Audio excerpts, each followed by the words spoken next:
रीवा के झलबदरी धाम में आगामी 7 से 15 दिसंबर तक 1000 कुंडी यज्ञ का आयोजन किया जा रहा है, जिसमें देश भर से साधु संत पधार रहे हैं। विश्वविद्यालय के समीप बाईपास पर स्थित झलबदरी धाम रीवा के प्रमुख धार्मिक स्थलों में से एक है। इसे तैयार करने में झुरहा बाबा का बड़ा योगदान रहा है।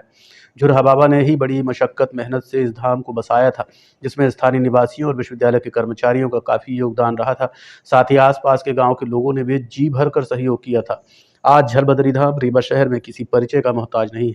इसी झलबदरी धाम में आगामी 7 से 15 दिसंबर तक 1000 कुंडी महायज्ञ का आयोजन किया जा रहा है, जिसमें देश भर से साधु संत पधार रहे हैं जो इस यज्ञ में भाग लेंगे। वहीं प्रतिदिन विशाल भंडारे का भी आयोजन किया जाएगा। व्यवस्थाएं लगभग पूरी कर ली गई हैं। खाना बनाने के लिए कारीगर बाहर से आ रहे हैं। आयोजन के संबंध में हमने संकादिक महाराज और कुछ सामाजिक कार्यकर्ताओं से चर्चा की। इसमें देश के विभिन्न प्रांतों से लगभग कुछ पूर्वोत्तर के राज्य हैं जहाँ संत महात्मा नहीं हैं, उनको छोड़ के लगभग सभी प्रांतों से महात्मा यहाँ पधार रहे हैं। इसमें लगभग 7-8 जगतगुरु और 121 महामंडलेश्वरों के पधारने की संभावना है। 7 तारीख से ही महापुरुष इसमें पधारना चालू हो जाएंगे और क्रमशः जिनको जैसा समय मिलेगा उस समय से कोई 1 दिन के लिए, कोई 2 दिन के लिए, कोई 4 घंटा के लिए दर्शन देकर हम सबको अनुग्रहित करेंगे। राम जी की इच्छा से इसमें एक बड़े अच्छे संत हैं श्री स्वामी राम मनोहर दास जी, उनके श्रीमुख से राम कथा यहाँ होगी राम जी की इच्छा से। और वृंदावन से रासलीला यहाँ राम जी से मंचन हो, रासलीला का मंचन होगा। यहाँ आने वाले जो भी श्रद्धालु दर्शनार्थी रहेंगे सबके लिए यहाँ प्रसाद की व्यवस्था रहेगी। 7 तारीख से ही यहाँ अखंड भंडारा चालू हो जाएगा। जैसी तरह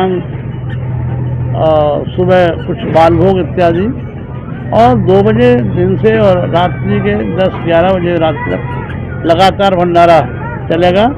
भंडारा में भगवान का प्रसाद में विचार किया गया है कि मालपुआ तस्मई, पूड़ी सब्जी, कढ़ी चावल। तो विचार किया गया कि भगवान कृपा हो ठाकुर जी की रही तो 10 क्विंटल का आटा का मालपुआ और 10 क्विंटल दूध की तस्मई और 25 से 35 क्विंटल तक आटा की पूड़ी और जैसी तरह आवश्यकता हिसाब से कढ़ी और चावल राम जी की इच्छा से। इसमें जैसी तरह मालपुआ तो यहाँ लोग बनाना नहीं जानते हैं, तो इसके लिए कारीगर बुलाए गए हैं भिंड मुरैना से। 25 लोगों की टीम आएगी, मालपुआ तस्मई बनाएगी और पूरी सब्जी इत्यादि के लिए यहाँ कोई नई व्यवस्था जम रही थी, तो सागर से राम जी से आ रहे हैं हलवाई राम से। तो यही है। इसमें लगभग हवन में 100 कुंटल राम जी की छत्तिल, लगभग वही 200 कुंटल के लगभग हवन सामग्री बनेगी और 150-200 टीन घी का हवन होगा राम जी की तरफ से। तो फिर ऐसे विचार हैं, आगे ठाकुर जी की जैसी कृपा होगी बहुतायत बढ़ भी सकता है और न्यूनतम भी हो सकता है सब ठाकुर जी की व्यवस्था की बात। साकल यहाँ पर्याप्त मात्रा में जो अपना विचार है उतना साकल की व्यवस्था हो गई, घी की व्यवस्था हो गई। यज्ञशाला लगभग तैयार हो रहा है, लगभग तैयार हो जाएगा और सभी तैयारियां हैं। और आगे अभूतपूर्व महायज्ञ जो हो रहा है, इतिहास में आज तक ऐसा न कभी हुआ, भविष्य में कब होगा इसका कुछ पता नहीं। विश्व संत अनंत श्री विभूषित राष्ट्र संत महान तपस्वी इस कलिकाल में परमात्मा के कल की अवतार संकादिक महाराज जी की असीम कृपा से इस क्षेत्र में गंगा बह रही है। ये 1008 कुंडी श्री राम महायज्ञ जो होने जा रहा है वो अभूतपूर्व है, ऐतिहासिक है।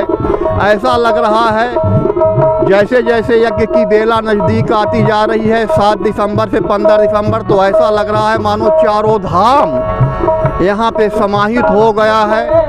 समस्त देवी देवताओं की दिव्य आशीर्वाद यहाँ पे कृपा बरसने लगी है। लोग श्रद्धालुओं की अनवरत तांता लगा हुआ है, लोग आ रहे हैं। और ऐसे भी कहा जाता है कि जहाँ पे संतों के श्री चरण पधार जाते हैं वह भूमि देव भूमि बन जाती है। जहाँ पे यज्ञ होता है वह स्थान साक्षात तीर्थ स्थल बन जाता है। पूरी तरह पवित्र, तन मन को निरोग और शुद्ध करने वाला वातावरण को इस श्री राम महायज्ञ में हमारी समस्त जनता जनार्दन से अनुरोध है कि आइए, पधारिए। गंगा बह रही है, स्नान कीजिए। अगर चूक गए तो फिर पछताएंगे। जय श्री राम।